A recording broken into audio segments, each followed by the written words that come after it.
بسم اللہ الرحمن الرحیم۔ واقعی کربلا کے بعد اسلامی معاشرہ ایک نہایت نازک دور سے گزر رہا تھا۔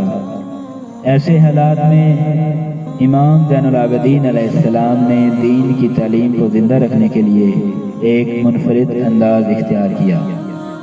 آپ علیہ السلام نے لوگوں کی روحانی اور اخلاقی تربیت کے لیے دعاؤں کا ذریعہ بنایا۔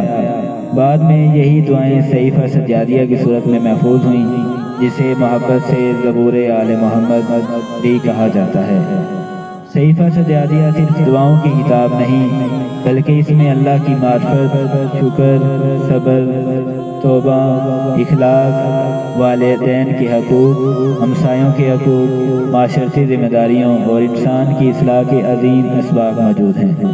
امام سجاد علیہ السلام نے اس طریقے سے لوگوں کے دلوں میں ایمان، اخلاق اور اللہ سے تعلق کو مضبوط کیا۔ یہی وجہ ہے کہ آج بھی دنیا بھر کے مسلمان ان دعاؤں سے رہنمائی حاصل کرتے ہیں۔ کربلا کے بعد اگرچہ حالات بہت سخت تھے، لیکن امام سجاد علیہ السلام کی تعلیمات نے اہل بیت علیہ السلام کا پیغام محفوظ رکھنے میں اہم کردار ادا کیا اور آنے والی نسلوں تک اسے پہنچایا۔ آج بھی اگر ہم صحیفہ سجادیہ کا مطالعہ کریں تو ہمیں صبر، عبادت، حسن اخلاق اور اللہ پر توکل کا درس ملتا ہے۔ اللہ تعالی ہمیں امام سجاد علیہ السلام کی سیرت اور دعاؤں سے سبق لینے اور اپنی زندگی میں ان تعلیمات پر عمل کرنے کی توفیق عطا فرمائے۔ آمین۔ والسلام علیکم ورحمۃ اللہ وبرکاتہ۔